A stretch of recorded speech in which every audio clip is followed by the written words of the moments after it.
కాళేశ్వరం ప్రాజెక్టుపై తెలంగాణ సర్కార్ వేసిన జస్టిస్ పీసీ ఘోష్ విచారణ కీలక దశకు చేరుకుంది.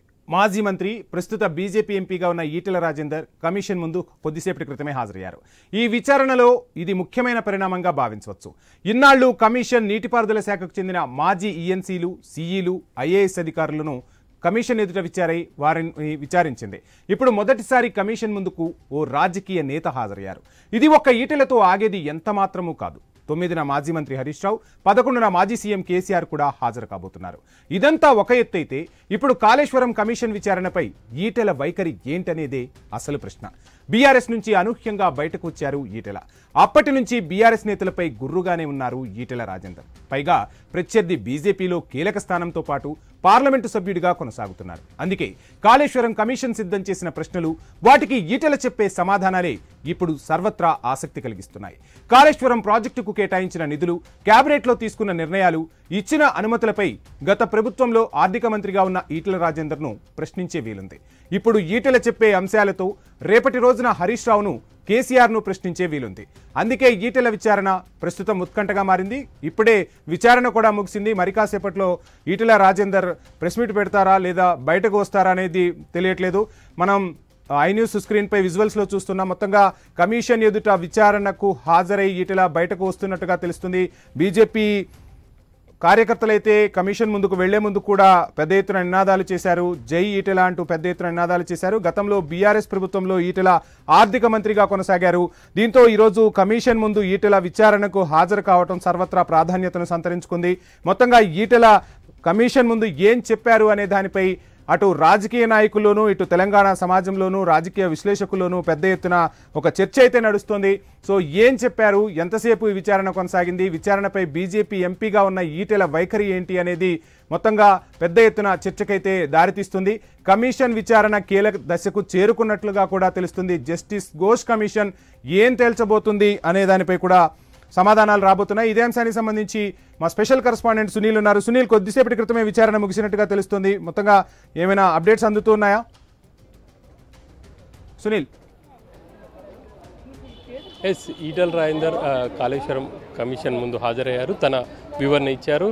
ఇక విచారణ కూడా ముగిసింది. ఇక విచారణకు సంబంధించి కమిషన్ ఈటెల రాజేందర్పై పలు ప్రశ్నలు కురిపించినట్టు తెలుస్తూ ఉంది.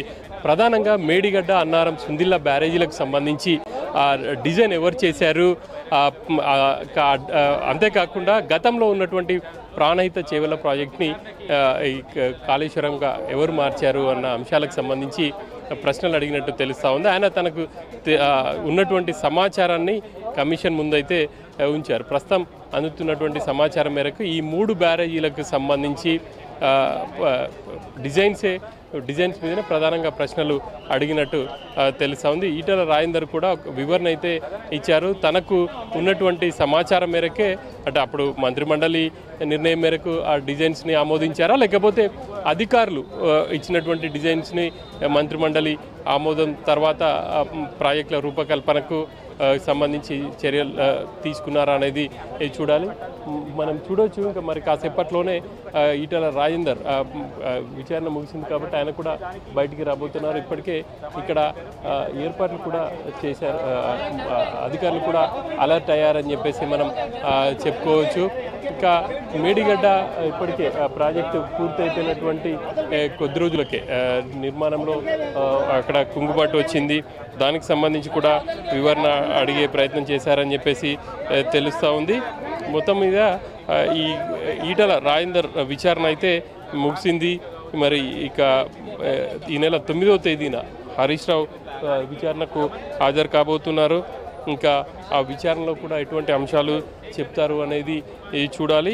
ఈటెల రాజేందర్ బహిరంగ విచారణ దాదాపుగా 20 నిమిషాల పాటు చేశారని చెప్పేసి తెలుస్తూ ఉంది. ఇక నిధుల సేకరణకు సంబంధించి కూడా ఇటు ఈటెల రాజేందర్ని అడిగినట్టు తెలుస్తుంది.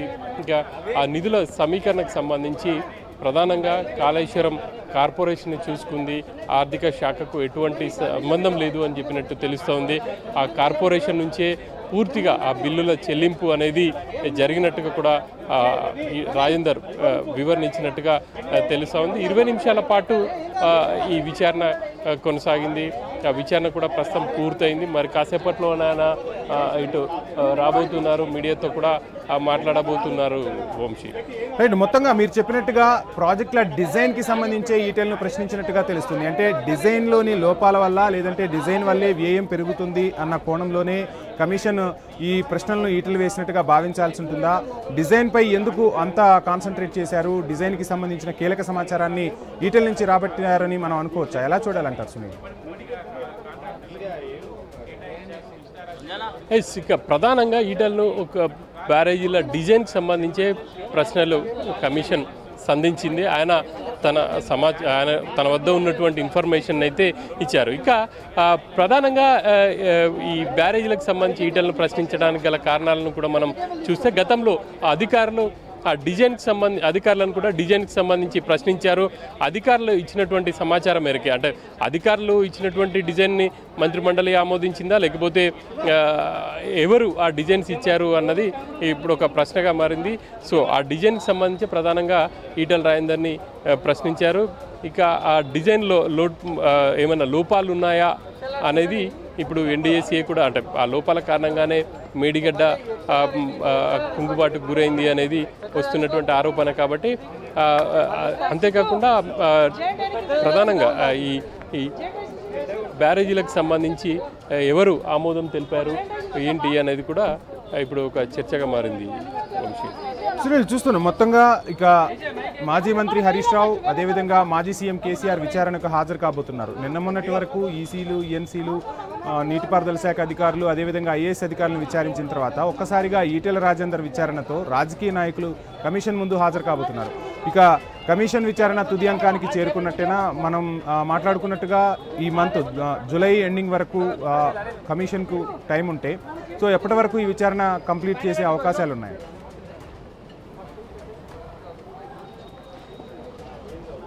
ఈటెల రాజేందర్ని మరోసారి విచారణకు పిలుస్తారా లేదా అనేది కూడా ఆ కమిషన్ మీదే డిపెండ్ అయి ఉంటుంది. ఇక 9వ తేదీన హరీష్ రావుని విచారించబోతున్నారు. హరీష్ రావునిపై కూడా డిజైన్లకు సంబంధించి విచారిస్తారా లేకపోతే హరీష్ రావుని ఏ కోణంలో ప్రశ్నిస్తారనేది చూడాలి. ఆ తర్వాత కేసీఆర్ని కూడా కమిషన్ విచారణ చేయబోతుంది. సరే, ఈ ముగ్గురు ఇచ్చినటువంటి సమాచారం మేరకు కమిషన్ ఒక నివేదిక తయారు చేసి ప్రభుత్వానికి ఇచ్చే అవకాశం ఉంటుంది. గడువు కూడా జూలై ఎండింగ్ వరకు కూడా ఉంది. సో ఆ లోపుగానే కమిషన్ పూర్తి స్థాయి నివేదికను కమిషన్కి ప్రభుత్వానికి ఇచ్చే అవకాశం ఉంటుంది. వాస్తవానికి మే చివరి వారికల్లా నివేదిక పూర్తి ప్రభుత్వానికి ఇస్తుంది అని చెప్పేసి అంతా భావించారు. కానీ మళ్ళీ అనూహ్యంగా కమిషన్ ఈ ముగ్గురు కూడా విచారణ చేయాలని చెప్పేసి నిర్ణయించుకొని షోకాజ్ నోటీసులు అయితే ఇచ్చింది. గతంలో విచారణ చేసిన సమయంలో, అంటే వివిధ కేసులకు సంబంధించి ఎవరిపై ఆరోపణలు వచ్చాయో వాళ్ళని కూడా ఎంక్వైరీ చేశారు. కాబట్టి ఈ కమిషన్ కూడా ఇప్పుడు ప్రధానంగా హరీష్ రావుపై కావచ్చు, ఈటెల రాజేందర్ అదేవిధంగా కేసీఆర్పై కూడా ఆరోపణలు వచ్చాయి. కాబట్టి వాళ్ళకు నోటీసులు ఇచ్చి విచారణ చేస్తుంది. మరి వాళ్ళ విచారణ కూడా పూర్తి అయిన తర్వాత ప్రభుత్వానికి నివేదిక ఇవ్వబోతుంది వంశీ. రైట్, మొత్తంగా జస్టిస్ ఘోష్ కమిషన్ ముందు ఈరోజు ఈటెల రాజేందర్ హాజరయ్యారు. రేపు హరీష్ రావు, ఎల్లుండి కేసీఆర్ హాజరు కాబోతున్నారు. సో మొత్తంగా కాళేశ్వరం చుట్టూ చాలా రాజకీయం కోణం నడిచింది. తెలంగాణ రాజకీయంపై కాళేశ్వరం ప్రాజెక్టు తీవ్ర ప్రభావాన్ని చూపుతున్న మాట వాస్తవం. సో ఇదిలా ఉంచితే సో కమిషన్ అసలు ఏం తేల్చబోతోంది? ఇంకా ఈ విచారణ కొనసాగే అవకాశం ఉందా? ఈ ముగ్గురితోనే కమిషన్ ఒక నివేదికను ప్రభుత్వానికి సమర్పించే అవకాశం ఉందంటారా? అంటే చాలామంది కూడా ఇన్వాల్వ్ అయ్యి ఉన్నారు అన్న వార్తలు అయితే వినిపిస్తూ ఉన్నాయి. సో ఈ నేపథ్యంలో ఈటెల రాజేందర్ ఈరోజు ఇచ్చిన సమాచారంతో ఇంకొంతమంది అధికారులను లేదంటే ఇంకొంతమంది రాజకీయ నాయకులను ఏమైనా అప్పటి మంత్రివర్గంలో ఉన్న వారిని పిలిచే అవకాశం ఉందంటారా? లేదు ఈ ముగ్గురితోనే కేసు రిపోర్ట్ను సబ్మిట్ చేసే అవకాశం ఉందంటారా?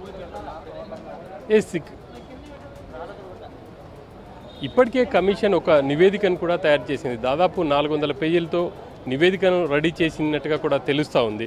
ఆ నివేదికలో కింది స్థాయి నుంచి మొదలుకొని అధికారులను మొదలుకొని ఉన్నత స్థాయి అధికారుల వరకు ఇరిగేషన్లో వాళ్ళు ఏం చెప్పారు, బ్యారేజీలకు సంబంధించి కావచ్చు లేకపోతే కాంట్రాక్టర్లకు చెల్లింపు అంశం, ఇక ప్రతిదీ కూడా అందులో పొందుపరిచారు. ఇక కాంట్రాక్టు సంస్థలు కూడా ఇచ్చినటువంటి స్టేట్మెంట్ని కూడా రికార్డ్ చేశారు. కాబట్టి వాటిని కూడా ఆ నివేదికలో కమిషన్ పొందుపరిచినట్టు తెలుస్తూ ఉంది. ఇక ఆరోపణలు ఎదుర్కొంటున్నటువంటి ఈటెల రాజేందర్ కావచ్చు, అదేవిధంగా హరీష్ రావు, కేసీఆర్ను విచారించిన తర్వాత వాళ్ళ స్టేట్మెంట్ను కూడా ఆ నివేదికలో చేర్చి ప్రభుత్వానికి సబ్మిట్ చేయబోతుంది. కమిషన్కి జూలై 31వ తేదీ వరకు టైం ఉంది. ఆ లోగా కమిషన్ అన్ని అంశాలను పరిశీలించి వాళ్ళు ఇచ్చినటువంటి స్టేట్మెంట్స్ని పూర్తి స్టడీ చేసి యొక్క నివేదిక ఇవ్వబోతుంది. ఆ నివేదిక ప్రకారం ప్రభుత్వం ఎలా ముందుకు వెళ్తుంది అని చూడాలి. ఇప్పటికే కాళేశ్వరంపై విజిలెన్స్ కమిషన్ ప్రభుత్వం ఏర్పాటు చేసింది. ఆ విజిలెన్స్ కమిషన్ కూడా నివేదికను ఇచ్చింది. ఆ నివేదిక కావచ్చు, అదేవిధంగా ఎన్డీఎస్ఏ కూడా ఒక రిపోర్ట్ ఇచ్చింది. ఆ రెండు నివేదికలు కూడా ఇప్పటికే జ్యుడిషియల్ కమిషన్కి చేరాయి. వీటన్నిటిని పరిగణలోకి తీసుకొని తుది నివేదిక తయారు చేయబోతుంది. Vamshi right, please hold Sunil. మొత్తంగా ఈటెల రాజేందర్ అయితే విచారణకు హాజరయ్యారు. విచారణ కూడా ముగిసినట్టుగా తెలుస్తుంది. మనతో విచారణకు సంబంధించి మాట్లాడేందుకు గంగాపురం వెంకటరెడ్డి గారు, బీజేపీ అధికార ప్రతినిధి, అదేవిధంగా రామ్మోహన్ రావు గారు, రాజకీయ విశ్లేషకులు అందుబాటులో ఉన్నారు. గంగాపురం వెంకటరెడ్డి గారు, గుడ్ ఆఫ్టర్నూన్ అండి. సార్ నమస్కారం. సార్ నమస్తే. నమస్తే. మొత్తంగా ఈటెల రాజేందర్ విచారణకు హాజరయ్యారు. నిన్న మొన్నటి వరకు అధికారుల విచారణ కొనసాగితే ఈ రోజు ఈటెల రాజేందర్తో రాజకీయ నాయకుల విచారణ అనేది కొనసాగుతుంది. ఎలా చూడాలంటారు? ఏం జరగబోతుందంటారు? లైవ్ లో ఉన్న పెద్దలు రామ్మోహన్ రావు గారితో సహా మీకు అందరికీ నమస్తే. ఒకటి, గత కొన్ని రోజులుగా జరుగుతున్నటువంటి పీసీ ఘోష్ కమిషన్ ఎంక్వైరీ ఏదైతే ఉందో కాళేశ్వరానికి సంబంధించినటువంటిది వివిధ దేశాల లోపల వివిధ కాలాలలో ప్రభుత్వము దాన్ని పొడిగింపు చేయడం జరిగినటువంటిది. చివరికి అధికారులకు సంబంధించినటువంటి ఈ ఎంక్వైరీ విచారణ అనేటువంటిది ముగిసినట్టుగా మనకు ఉన్నటువంటి సమాచారం. ఈఎన్సీ దగ్గర నుంచి దానికి సంబంధించిన అధికారులు, ఇంజనీర్లు, చీఫ్ ఇంజనీర్లు, ఎగ్జిక్యూటివ్ ఇంజనీర్లు, సూపరింటెండెంట్ ఇంజనీర్లు, అది ఒక కోణం జరిగినటువంటి మాట వాస్తవం. ఇప్పుడు పొలిటికల్ బాస్లు ఎవరైతే ఉన్నారో, ఆర్థిక మంత్రి కానివ్వండి, ఇరిగేషన్ మంత్రి మన హరీష్ రావు గారు కానివ్వండి, ముఖ్యమంత్రి గారు, వీరి ఫైల్, చీఫ్ సెక్రటరీ, ఇవన్నీ కూడా ఈ ఫైల్ ప్రాసెస్ లో బిజినెస్ రూల్స్ లో రకరకాలుగా ఉంటాయి. వంశీ గారు, ఇక్కడ ఎక్కడి నుంచి ఎక్కడ ఫైల్ మూవ్ అవుతుంది మీరు అన్నట్టుగా దీంట్లో అవినీతి ఒక భాగము, రెండవది plan and design DPR approval అనేటువంటిది రెండో భాగం కింద. సాధారణంగా మనకున్న సమాచారం మేరకు నీటిపారుదల శాఖ అధికారులు ఒక ప్లాన్ అండ్ డిపిఆర్ ని తయారు చేస్తారు. తయారు చేసిన తర్వాత దానికి కావాల్సినటువంటి కాస్ట్ ఎస్టిమేషన్, ఏ రూటు ఏంది అనేటువంటిది వాళ్ళు చేసిన తర్వాత ఫైనల్ గా మంత్రివర్గ సమావేశానికి వస్తుంది. మరి మంత్రివర్గ సమావేశంలో అప్రూవల్ ఉందా లేదా నాకు తెలియదు, కేసీఆర్ గారే చేశారా ఇవన్నీ కాకుండా అనేటువంటిది నాకు తెలియదు. కాబట్టి ఆ నీటిపారుదల శాఖ మంత్రి అధికారులు ఆ ఫైలు ముఖ్యమంత్రి గారికి ప్రపోజల్ పెడతారు మా ఆమోదం కోసం. ఆ తర్వాత మంత్రివర్గం తీర్మానం చేసిన తర్వాత ఆ ఉన్న ఫలంగా దాంట్లో ఏమైనా సవరింపులు ఉన్నాయా లేదా అనేటువంటి దాన్ని చూసి ఫైల్ అప్రూవ్ చేస్తారు. దాని ప్రకారంగా జరుగుతుంది. ఇక్కడ వచ్చిన సమస్య ఏంటంటే, ఆర్థిక మంత్రికి మనకున్నంత వరకు, ఇప్పుడు ఈటెల రాజేందర్ ఉన్నాడు కాబట్టి, మా పార్టీ ఎంపీ కాబట్టి అనేటువంటిది కాదు, కానీ తక్కువ అవకాశం ఉంటుంది. ప్రిన్సిపల్ సెక్రటరీ ఫైనాన్సే చాలా విషయాల లోపల నిర్ణయాలు చేస్తారండి. పైగా నాకున్న సమాచారం ఏంటంటే, కాళేశ్వరానికి సంబంధించినటువంటి ఫైనాన్సింగ్ ప్యాటర్న్ మనం చూసినట్టయితే, ఎక్కడి నుంచి డబ్బులు వచ్చినాయి ఏంటి అని చూసినట్టయితే, నాకున్న సమాచారం ఒక 60%, 70% కాళేశ్వరం కార్పొరేషన్, ఫైనాన్స్ కార్పొరేషన్ తెచ్చినటువంటి రుణాలు ప్రభుత్వ బడ్జెట్ లో సంబంధం లేనటువంటిది, ప్రభుత్వ ఆర్థిక సంబంధమైనటువంటి ట్రెజరీకి సంబంధం లేకుండా ఇచ్చినట్టుగా మనకు కనపడుతున్నటువంటిది. కాబట్టి దీని మీద కొంత మనం ఆలోచించవలసినటువంటి అవసరం ఉంది. ఈ డబ్బులు ఫైనాన్స్ కార్పొరేషన్స్, నేషనల్ లెవెల్లో ఉన్న ఫైనాన్స్ కార్పొరేషన్స్ రకరకాలుగా వచ్చినటువంటిది. ఆ డబ్బు వాళ్ళు ఇచ్చేటప్పుడు బడ్జెట్ లో చూపించకుండా, బడ్జెట్ లో కింద నోటు కింద ఉంటుంది బడ్జెట్ ప్రజెంట్ చేసినప్పుడు ఆర్థిక మంత్రి, కానీ దానికి సంబంధించిన నిర్ణయాలంతా కూడా నాన్ బడ్జెటరీ అంటాం. బడ్జెటే ఇతర రుణాలు అంటాం దీన్ని. బడ్జెట్తో సంబంధం ఉన్న రుణాలు ఒకటైతే, బడ్జెటే ఇతర రుణాలు అనేది రెండవది. బడ్జెట్కు సంబంధించినటువంటి రుణాలేమో గవర్నమెంట్కి సంబంధించినటువంటిది. అంటే దీనికి సంబంధించింది ఫైనాన్స్ కార్పొరేషన్, రకరకాల ఫైనాన్స్ కార్పొరేషన్స్ అప్పులు ఇచ్చి ఉంటాయి. వాటికి దేనికి ఇచ్చి ఉంటుంది? కాళేశ్వరం కార్పొరేషన్ కి ఇచ్చి ఉంటుంది, ఫైనాన్స్ కార్పొరేషన్ కి. అంటే దీనికి గ్యారంటీ ఎవరు? కౌంటర్ గ్యారంటీ ప్రభుత్వం ఇస్తుంది, దానిలో ఏం సందేహం లేదు. ఇప్పుడు రిజర్వ్ బ్యాంక్ ఆఫ్ ఇండియా నిబంధనల ప్రకారంగా, ఎందుకంటే FRBM యాక్ట్ అప్లై అవుతుంది కాబట్టి, ఇది ఒక దొంగ పద్ధతి లోపల ప్రభుత్వాలు అనేటువంటిది డబ్బులను అనేక రకాల సందర్భం కాబట్టి. మన రామ్మోహన్ రావు గారి వాయిస్ కూడా తీసుకుందాం, మళ్ళీ మీకు నేను టైం ఇస్తాను. రామ్మోహన్ రావు గారు, చూస్తున్నా మొత్తంగా కాళేశ్వరం విచారణ అంతా కూడా డిజైన్ల చుట్టే తిరుగుతుంది. ఈరోజు విచారణలో కూడా ఈటెల రాజేందర్ కూడా డిజైన్స్కి సంబంధించే ప్రశ్నించినట్లుగా మా స్పెషల్ కరెస్పాండెంట్ సునీల్ ద్వారా కూడా మనకు సమాచారం అందుతోంది. సో డిజైన్ల చుట్టూనే ఈ విచారణ ఇంతగా కొనసాగడానికి అసలు ప్రధాన కారణం ఏంటంటారు? అంటే డిజైన్లో లోపాల వల్లే ఇంత బ్యారేజీలు కుంగటం కానీ, లేదంటే విచారణ మొత్తం డిజైన్ చుట్టూ తిరగటానికి ప్రధాన కారణం అంటే ఏం చెప్తారు? వంశీ గారు, మీకు పెద్దలు వెంకటరెడ్డి గారికి, ఐన్యూస్ ప్రేక్షకులు నమస్కారం. వెంకటరెడ్డి గారితో పూర్తిగా వ్యక్తపరుస్తుంది. కానీ చివరిగా ఏదైతే అప్పులు చేయడం అనేది 3 రకాల అప్పులు ఉంటాయి. దొంగ మార్గం, రహిత మార్గం ఏమి, అన్ని రాజ్య మార్గమే. ఒకటేమో బడ్జెటరీ అప్పులు, అంటే FRBM పరిమితికి లోన్ అవుతుంది. రెండోది ఏంటంటే, ఇప్పుడు కాళేశ్వరం చేసింది బ్యాంకులు ఇచ్చిన యాప్, బ్యాంక్ ఫైనాన్స్ కార్పొరేషన్ బ్యాంకులు ఇచ్చినాయి, ఎక్కువ వడ్డీ పెట్టింది అనేది ఒక ఆరోపణ. యాక్చువల్ దీనిలో అంటే వడ్డీ మనకు 24% కూడా తీసుకున్నారు. యాక్చువల్ ప్రభుత్వానికి 7-8% కన్నా ఎక్కువ వడ్డీ పెట్టడానికి వీల్లేదు, కానీ 12-15% ఇట్లా రకరకాల అప్పులు తీసుకున్నారు అనేది ఒకటి ఆరోపణ ఉంది. బ్యాంకులు ఇచ్చినాయి అంటే అవి లీగల్ గా వచ్చినాయి తప్ప దొంగదారి కాదు, ఏం కాదు. మూడోది ఏంటంటే గ్యారంటీ అప్పులు ఉంటాయి. ఇప్పుడు భద్రాద్రి యాదాద్రికి ఇచ్చినవి అవి గ్యారంటీ అప్పులు, అంటే ఆ కార్పొరేషన్ తీర్చుకుంటుంది. ఇక్కడ కూడా కాళేశ్వరం కార్పొరేషన్ అని ఏర్పాటు చేసి 91,000 కోట్ల రూపాయలు అప్పులు ఇచ్చినాము, అందులో 89,000 కోట్లు మాత్రమే ఉపయోగించుకున్నది అని కాళేశ్వరం కార్పొరేషన్ క్లియర్ చేసింది ఇదివరకు. ఇక్కడ పీసీ ఘోష్ కమిషన్ ఏదైతే ఉందో ఇప్పటికి 7 సార్లు, 7వసారి మొన్న ఏది మళ్ళీ పొడిగించబడింది, 6 సార్లు పొడిగించబడింది, మన 7వసారి కేవలం పొడిగించిన తర్వాత వీళ్ళకి నోటీసులు ఇచ్చారా, నోటీసులు ఇచ్చిన తర్వాత పొడిగించారంటే పొడిగించిన తర్వాతనే నోటీసులు ఇచ్చారు. అంటే ఈ నోటీసుల కోసం రాజకీయ నాయకులు పిలవడం కోసం ఆగింది అంటున్నారు. ఇక మన ఈటల రాజేందర్ గారు ఇవాళ వెళ్ళారు కదా, కొత్తగా చెప్పేది ఏముండదు. యాక్చువల్ గా రాజకీయ నాయకులకు చెక్ పవర్ లేదు కనుక ముఖ్యమంత్రి అయినా ఎవరికైనా ఒక్క సర్పంచ్ కి తప్ప ప్రజాప్రతినిధులు ఎవ్వరికి చెక్ పవర్ ఉండదు. ఆ సర్పంచ్ కూడా కంట్రోల్ చేశారు, పంచాయతీ సెక్రటరీని పెట్టారు కనుక సమస్య లేదు, అన్ని కూడా పారదర్శకంగానే ఉంటాయి. ఈటల రాజేందర్ గారు, ముఖ్యమంత్రి కేసీఆర్ ఆనాడు ముఖ్యమంత్రి కేసీఆర్ గారు, మనం ఆర్థిక మంత్రి మన అదేమంటే ఇరిగేషన్ శాఖ మంత్రి హరీష్ రావు సంతకాలు పెట్టారు. కనుక ఇక్కడ ఏంటంటే కమిషన్ కొన్నిసార్లు పరిధి మించుతుంది అంటున్నాను నేను. కమిషన్ టర్మ్స్ ఆఫ్ రెఫరెన్సెస్ అని ఉంటాయి, అవి దాటి కూడా ప్రశ్నలు వేసింది. ఇవాళ ఈటల రాజేంద్ర అని పిలవడం కూడా కరెక్ట్ కాదంటున్నాను. ఎందుకంటే వీళ్ళు ప్రభుత్వాలు శాశ్వతం కానీ అధికారులు శాశ్వతం కానీ వీళ్ళు శాశ్వతం కాదు కదా, వీళ్ళు నిర్ణయాలు విధానపరమైన నిర్ణయాలు తీసుకుంటారు. ఇంతకుముందు వెంకరెడ్డి గారు అన్నట్టు అసెంబ్లీ తీర్మానం అయిందా కాదా ఏమి కాదు, సిడబ్ల్యూసీ పర్మిషన్స్ ఉన్నాయి, గ్రీన్ ట్రిబ్యునల్లో కేసులు వేస్తే ఆ పర్మిషన్లు వచ్చినాయి, అన్ని రకాల పర్మిషన్లు ఉన్నాయి. ఇక్కడ వీళ్ళు విచారించాల్సింది ఏంటంటే ఈ 3 బ్యారేజీలో ఒక బ్యారేజీ కుంగింది, మిగతా 2 కూడా కుంగడానికి సిద్ధంగా ఉన్నాయి, లేకుంటే సిపిఎస్ ఏర్పడ్డాయని ఆరోపణ కదా. వీళ్ళు అంతకే పరిమితం అయితే ఏం కాదు, ఇది రాజకీయ కమిషన్ గా మారుతుంది మెల్లమెల్లగా. చూడండి ప్లేస్ ఎందుకు మార్చారు, వాళ్ళకి ఆ హక్కు లేదు యాక్చువల్ గా అడగాల్సింది. ప్లేస్ ఎందుకు మార్చారంటే ప్రభుత్వం నిర్ణయం తీసుకుంటుంది. ఒకనాడు ప్రాణహిత చేవేళ్ళ అని పేరు పెట్టి అంబేద్కర్ ప్రాణహిత చేవేళ్ళ అని కాంగ్రెస్ వాళ్ళు పెట్టుకున్నారు. ఆనాడు దాంట్లో మట్టి ఎత్తిపోసింది లేదు, చేసింది లేదు, కొంతవరకు కాలువలు దవ్వింది అంటున్నారు. కానీ ఆ ప్రాజెక్టు ప్లేస్ మార్చడానికి కారణం ఏమిటి అని ఇంకొక కమిషన్ కూడా ఒక్కోసారి ఏమంటుందంటే బిగ్ బాస్ ఎవరు. నేను అడ్వకేట్ చెప్తున్నా వంశీ గారు, ఎప్పుడు కూడా లీడింగ్ క్వశ్చన్స్ వేయొద్దు, ఎప్పుడు కూడా వాళ్ళ ఆన్సర్ మన నోట్లో పెట్టొద్దు. బిగ్ బాస్ ఎవరు అనే ప్రశ్న అసంబంధమైంది అంటున్నాను. పీసీ ఘోష్ గారు పెద్ద జడ్జిగా చేయొచ్చు, ఏమైనా చేయొచ్చు, కానీ ఈ కమిషన్ ఇది ఒకటే కాదు. రామ్మోహన్ గారు విచారణకు సంబంధించి కొన్ని మనకు బులెటిన్ పాయింట్స్ అందుతున్నాయి, ఒకసారి మనం చూద్దాం. కాళేశ్వరం కమిషన్ చైర్మన్ తో ఈటల రాజేందర్ భేటీ అయ్యారు. కాళేశ్వరం ప్రాజెక్ట్ ఎక్కడ కట్టాలనేది ఫైనాన్స్ డిపార్ట్మెంట్ కు సంబంధం లేదని ఈటల చెప్పినట్టుగా మనకు సమాచారం అందుతుంది. ఇక కాళేశ్వరం ప్రాజెక్టు 82,000 కోట్ల అంచనా వేసినట్టుగా కూడా చెప్పారట.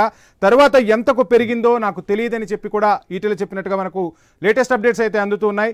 ఇక డిపిఆర్ కోసం వ్యాపార సంస్థకు 595 కోట్లు విడుదల చేసినట్లుగా తన దృష్టికి రాలేదని కూడా ఈటల చెప్పినట్టుగా సమాచారం అయితే అందుతుంది. కాళేశ్వరం ప్రాజెక్టు కార్పొరేషన్ లిమిటెడ్ ఏర్పాటు చేసి చైర్మన్ను నియమించారని కూడా ఈటల చెప్పారట. ప్రాజెక్టు నిధుల సేకరణ ఖర్చు పూర్తిగా ఇరిగేషన్ డిపార్ట్మెంట్ మాత్రమే చూసింది అని కూడా ఈటల చెప్పారు. ఎవరికి నిధుల విడుదల చేశారు అనేది కార్పొరేషన్ పరిధిలోనే జరిగిందని తేల్చి చెప్పారట ఈటల. బడ్జెట్ అలొకేషన్ మాత్రమే ఫైనాన్స్ డిపార్ట్మెంట్ బాధ్యత అని చెప్పినట్టుగా కూడా విచారణకు సంబంధించిన కొన్ని కీలక అంశాలు అయితే మనకు తెలుస్తున్నాయి. సో మొత్తంగా మరొకసారి మీకు వినిపించే ప్రయత్నం చేస్తాను. కాళేశ్వరం కమిషన్ చైర్మన్తో ఈటల రాజేందర్ భేటీ అయ్యారు, విచారణ సాగింది. కాళేశ్వరం ప్రాజెక్టు ఎక్కడ కట్టాలనేది ఫైనాన్స్ డిపార్ట్మెంట్కు సంబంధం లేదని చెప్పారట ఈటల. ఇక రెండో పాయింట్, కాళేశ్వరం ప్రాజెక్టు 82,000 కోట్ల అంచనా వేసినట్టుగా చెప్పారట ఈటల. తర్వాత ఎంతకు పెరిగిందో తనకు తెలియదని సమాధానం చెప్పినట్టుగా తెలుస్తుంది. ఇక మూడో అంశం చూసుకుంటే డిపిఆర్ కోసం ఆ సంస్థకు 595 కోట్లు విడుదల చేసినట్లుగా కూడా నా దృష్టికి రాలేదని చెప్పారట. కాళేశ్వరం ప్రాజెక్టు కార్పొరేషన్ లిమిటెడ్ ఏర్పాటు చేసి చైర్మన్ను నియమించారు. ప్రాజెక్టు నిధుల సేకరణ ఖర్చు పూర్తిగా ఇరిగేషన్ డిపార్ట్మెంట్ మాత్రమే చూసింది. ఎవరికి నిధులు విడుదల చేశారు అనేది కార్పొరేషన్ పరిధిలోనే జరిగింది. ఇంతకుముందు వెంకటరెడ్డి గారు చెప్పినట్టుగా ఇక్కడ కొన్ని పాయింట్స్ అయితే మనకు అందుతున్నాయి. బడ్జెట్ అలొకేషన్ మాత్రమే ఫైనాన్స్ డిపార్ట్మెంట్ బాధ్యత అని కూడా ఈటెల చెప్పినట్టుగా తెలుస్తుంది. ఎలా చూడాలంటారు? మొత్తంగా ఈటెల కొండబద్దలు కొట్టేశారు, ఇక నాకు సంబంధించి ఏం లేదు, ఇరిగేషన్ శాఖే బాధ్యత వహించింది అంటే ఇప్పుడు హరీష్ రావు వైపే ఏళ్లు చూపిస్తున్నాయి, హరీష్ రావే విచారణను ఎదుర్కోవాల్సి ఉంటుంది. ఎలా చూడాలంటారు? ఇంతకుముందు నేను చెప్పింది అదే కదా, కార్పొరేషన్ అప్పులు వేరు, బడ్జెట్ సంబంధం లేదు, ఫైనాన్స్ సంబంధం లేదు. ఈటల రాజేంద్ర గారు ఎక్కడ ఒక సంతకం చిక్కరు, సంతకం పెట్టడం అవసరమే లేదంటున్నారు. కనుక ఇక్కడ టర్మ్స్ ఆఫ్ రిఫరెన్సెస్ బయటపడకుండా కమిషన్ తన విస్తృత అధికారాలను వినియోగించి కమిషన్ ఎంక్వైరీ ఆఫ్ కమిషనే కానీ జడ్జి కోర్టు కాదు ఇది. ఎంక్వైరీ ఆఫ్ కమిషన్ అంటారు దీన్ని యాక్చువల్ లీగల్ చెప్పాలంటే. కనుక వీళ్ళు పరిధి మించుతున్నారా లేదా అని వాళ్ళ టర్మ్స్ ఆఫ్ రెఫరెన్సెస్ బట్టి చూడాలి. ఇప్పుడు ప్లేస్ ఎందుకు మార్చారని వాళ్ళని అడగడానికి హక్కే లేదంటున్నాను నేను. జరిగింది ఏంటంటే మేడిగడ్డ కూలింది, కుంగింది. ఆ కుంగిన దాని మీద ఏమైనా సాంకేతిక లోపాలను ఎవరు చేశారని చెప్పాలి. ఇంతకుముందు రేవంత్ రెడ్డి గారు ఒకసారి మాట్లాడుతూ ఇరిగేషన్ డిపార్ట్మెంట్ లో ఉద్యోగాలు అపాయింట్మెంట్ లెటర్స్ ఇచ్చుకుంటే ఏమన్నారంటే, ఒకవేళ ఇరిగేషన్ డిపార్ట్మెంట్ లో కనుక ఇటువంటి వాళ్ళని బయటకు పంపించాలంటే సగం డిపార్ట్మెంట్ ఖాళీ అవుతున్నారు. అధికారులు లంచాలు తీసుకున్నారు, అవినీతి ఉంది ఇందులో. పైదాకా రాజకీయ నాయకులు కూడా అవినీతి ఉంది. ఒక ఈఎన్సీని పట్టుకుంటేనే 200 కోట్ల రూపాయలు ఆస్తులు బయటపడ్డాయి వంశీ గారు. అటువంటి అవినీతి లేదంటే, కానీ టర్మ్స్ ఆఫ్ రెఫరెన్స్ దాటి కమిషన్ పోతుంది. కమిషన్లు అన్ని కూడా మనకు ఏమంటారు దాన్ని రాజకీయ కమిషన్ గా మారుతున్నాయి. గతంలో మన నరసింహారెడ్డి గారు అదే పని చేశారు. నరసింహారెడ్డి గారు అతిమించి మాట్లాడితే ఏమైంది, సుప్రీంకోర్టు దొబ్బులు పెట్టింది, బయటకు పోమన్నది. ఇంకొక ఆయన పెడితే ఇప్పుడు లోకూరు గారు కూడా ఆల్రెడీ భద్రాద్రి రిపోర్ట్ ఇచ్చారు కదా, ఒక్క మాట సార్ ఇచ్చారు కదా, దాని మీద ఇప్పటిదాకా తెలియలేదు కదా. ఇక్కడ కూడా ఒక్క మాట సార్, ఇక్కడ ఏమైందంటే ఇప్పుడు మనకు విజిలెన్స్ కమిషన్ రిపోర్ట్ ఇచ్చింది దీని మీద. విజిలెన్స్ కమిషన్ రిపోర్ట్ ఇప్పటికి బయటపడితే ప్రభుత్వము అంటే దీని మీదనే మనకు ఎన్డీసీ మనకు national dam safety authority report ఇచ్చింది, అది బయట పెట్టలేదు ఇప్పటి వరకు. అందుకని ఇక్కడ ఏమైతుందంటే ఈ కమిషన్ రాజకీయంగా కాలం వెలిపించుకుంటూ పోతుంది. రాజకీయ నాయకులను విచారించాలి అనే దాంతో పొడిగించబడ్డది. ఈయనకే కాదు, మనకు రేపు హరీష్ రావు కూడా అదే చెప్తాడు, బ్యాంకులు రిలీజ్ చేసినాయి, నేను కేవలం ఇరిగేషన్ శాఖ మంత్రిని, ప్రభుత్వం నిర్ణయం తీసుకున్న దాని ప్రకారం చేయాల్సిందే అంటాడు. ప్రభుత్వం అంటే సమిష్టి బాధ్యత. ఒక ఇరిగేషన్ మంత్రి, ఒక ఆర్థిక మంత్రి, ఒక ముఖ్యమంత్రి కాదు. మన కమిషన్ చేసిన పని అప్పులు చేసిందో ప్రభుత్వం అనుమతితో అప్పులు చేస్తుంది. ఇక్కడ ఏముండదు. మొత్తం మీద జరిగిందంటే కమిషన్ల భాగవతం జరిగింది, అవినీతి జరిగింది. ఇది పట్టుకునే క్రమంలో వీళ్ళకి ఇచ్చిన పరిధి ఏంటిది, అది దాటిపోతున్నారా, లేకుండా దాటిపోతే మాత్రం రేపు పొద్దున ఈ కమిషన్ కూడా ఫెయిల్ అవుతుంది. Right sir. So Gangapuram Venkatareddy గారు, మొత్తంగా విన్నాం. ఒకవైపు రాజకీయ పరంగానే ఒత్తిడి చేస్తున్నారు, రాజకీయ కక్ష సాధింపు చర్య అని చెప్పి అటు బీఆర్ఎస్ నేతలు చెప్తున్నారు. ఈరోజు ఈటెల రాజేందర్ విచారణకు హాజరయ్యే ముందు వినిపించిన మాట ఏంటి అంటే, ఇక బీఆర్ఎస్ నుంచి ఒక క్లిష్ట పరిస్థితుల్లో ఈటెల రాజేందర్ బయటకు వచ్చారు, ఇది ఒక మంచి టైము ఈటెలకు చిక్కింది, ఖచ్చితంగా ఈటెల రాజేందర్ తన పావును వాడబోతున్నారు అన్న వార్తలు కూడా వినపడ్డాయి. ఆ కోణంలో ఏమైనా ఈరోజు కమిషన్ ముందు ఆన్సర్ చేశారా ఈటెల, ఎలా చూడాలంటారు? ఒక్కటే వంశీ గారు, ఈటెల రాజేందర్ గారి యొక్క రాజకీయ జీవితాన్ని మనం పరిశీలించాం. మా పార్టీలో ఉండడు అని చెప్పడం లేదు కానీ కోణంలో కాదు, కానీ కొంత నికార్సైన నియమాలతో, క్రమశిక్షణతో, నీతి నిజాయితీతో కొంత రాజకీయాలు చేసేటువంటి వామపక్ష భావజాలం ఉన్నటువంటి వ్యక్తి అయినా కాబట్టి ఇవాళ జరిగినటువంటి విషయాలు చాలా స్పష్టంగా చెప్పడం జరిగినటువంటిది. ఇప్పుడు అధికారులు ఉన్నారు, ఎవరు బాధ్యులు దీనికి అనేటువంటిది. ఇప్పుడు ఒక నోటు ఫైలు ఇరిగేషన్ డిపార్ట్మెంట్ నుంచి పుటపై వెళ్తుంది. పుటపై వెళ్ళినప్పుడు కింది స్థాయిలో నుంచి వస్తుంది, ఈఎన్సీ రకరకాల అధికారులు పుటప్ చేసి దాన్ని ఫైనల్ గా నీటిపారుదల శాఖ మంత్రి హరీష్ రావు గారు దాని మీద అప్రూవల్ ఇచ్చిన తర్వాత అది క్యాబినెట్ కొత్తదా, ముఖ్యమంత్రి గారి సంతకం కొత్తదా, ఒక్కొక్క ఫైలు ఒక్కొక్క స్థాయిని బట్టి ఉంటుందండి. నేను చాలా సందర్భాల్లో చూసినాను, కొన్ని ఫైళ్లు మంత్రి దగ్గరికి వెళ్ళవు, డిపార్ట్మెంట్లు ఏ డిపార్ట్మెంట్లో అయినా ప్రిన్సిపల్ సెక్రటరీ లెవెల్లోనే డిస్పోజ్ అయ్యి వచ్చేటువంటి పరిస్థితి, వాటి స్థాయి ఉంటుంది. కాబట్టి రకరకాలుగా ఇప్పుడు చాలా సందర్భాల్లో నేను చూసాను గతంలో ఒక 10-15 సంవత్సరాలుగా. ఆ ఫైల్ ఏంటంటే ఎందుకైనా మంచిది. ఇప్పుడు కొన్ని file irrigation department, education department, minister లెవెల్లో సెటిల్ కావాలి, దీనికి వెళ్లాల్సిన అవసరం లేదు, ఫైనాన్స్ డిపార్ట్మెంట్కి వెళ్లాల్సిన అవసరం లేదు. ఎందుకైనా మంచిది మార్క్ చేస్తారు వాళ్ళు భయపడి, మనకు ఎందుకు వచ్చింది తంట, ఒకవేళ వెళ్ళని ఫైనాన్స్ డిపార్ట్మెంట్ కూడా ఇనిషియల్ ఇస్తే అయిపోతుంది కదా, రేపు ఏ కాలం ఎట్లా వస్తుందో అనేటువంటిది. మేము చాలా సందర్భాల్లో ప్రిన్సిపల్ సెక్రటరీని ఎడ్యుకేషన్ డిపార్ట్మెంట్ అడిగితే ఎందుకైనా మంచిది వెంకటరెడ్డి గారు మనం పంపిస్తే అయిపోతుంది కదా, మళ్ళీ తర్వాత ఇబ్బంది లేకుండా. కాబట్టి దీంట్లో బిజినెస్ రూల్స్ లోకి వచ్చేటప్పటికి రకరకాల ఇంటర్ప్రిటేషన్స్ ఉన్నాయి. ఇప్పుడు రామకృష్ణారావు గారు చీఫ్ సెక్రటరీగా ఉన్నారు వంశీ గారు. రామకృష్ణారావు గారు నాకు తెలిసినంత వరకు బీఆర్ఎస్ గవర్నమెంట్ వచ్చినప్పటి నుంచి కూడా మరి ఫైనాన్స్ డిపార్ట్మెంట్ లో ఉన్నాడు, అది ఆయన సబ్జెక్ట్ అవుతుందా. ఫైనాన్స్ డిపార్ట్మెంట్ లో చాలా మంది ఉన్నారు ప్రిన్సిపల్ సెక్రటరీలు, ఆ ఫైల్ ఆయనకు వచ్చినాయా రాలేదా, ఇంకా ఇతరులకు వచ్చినాయా, వాళ్ళు అప్రూవ్ చేసిన వాళ్ళు ఇంకా పదవిలో ఉన్నారా లేదా, ఇవన్నీ ఉంటాయండి ఫైనల్ గా. కాబట్టి ఈటెల రాజేందర్ గారు తనకు సంబంధించిన విషయాలను చెప్పి ఉంటాడు. ఇప్పుడు క్యాబినెట్ అప్రూవ్ చేసిన తర్వాత ఫైనాన్స్ మినిస్టర్ డబ్బులు రిలీజ్ చేయాల్సిన అవసరం ఉంది. కాబట్టి ఆ డిజైన్ కానివ్వండి, దానికి సంబంధించిన అంశములు కానివ్వండి, వాటిని ప్రశ్నించేటువంటి బాధ్యత కానీ హక్కు కానీ ఫైనాన్స్ మినిస్టర్కి ఉండదు, డిపార్ట్మెంట్ తీసుకోవాలి. హరీష్ రావు గారికి వస్తుంది, ముఖ్యమంత్రి గారి దగ్గరికి వస్తుంది.